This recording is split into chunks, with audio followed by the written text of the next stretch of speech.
हरे कृष्णा, जय शिव शंभु। सनातन धर्म में एकादशी व्रत का विशेष महत्व होता है। यह व्रत भगवान विष्णु को समर्पित है।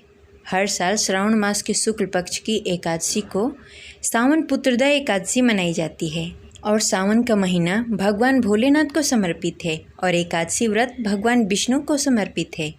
इसलिए सावन पुत्रदा एकादशी पर भगवान विष्णु, माता लक्ष्मी के साथ भगवान भोलेनाथ की भी पूजा आराधना की जाती है। पुत्रदा एकादशी साल में 2 बार मनाई जाती है, एक पौष मास में और दूसरा सावन मास के शुक्ल पक्ष की एकादशी को सावन पुत्रदा एकादशी का व्रत रखा जाता है।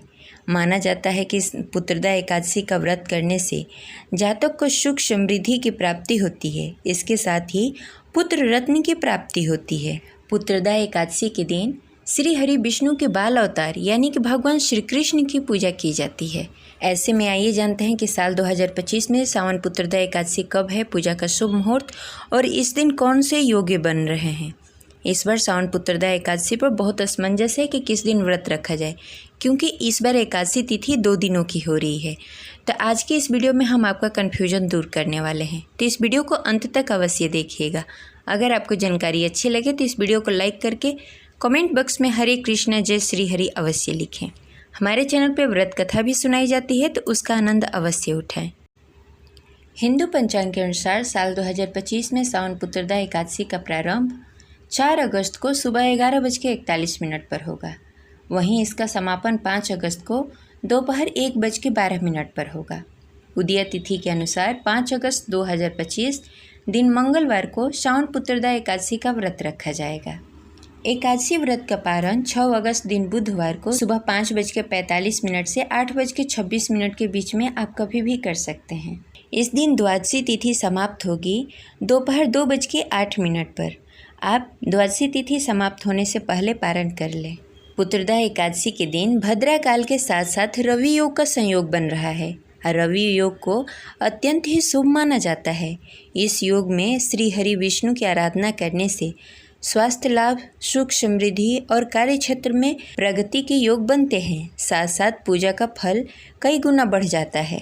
शास्त्रों के अनुसार पुत्रदा एकादशी का व्रत करने से जीवन में भौतिक सुख सुविधा बढ़ती है और घर में लक्ष्मी नारायण की कृपा बनी रहती है।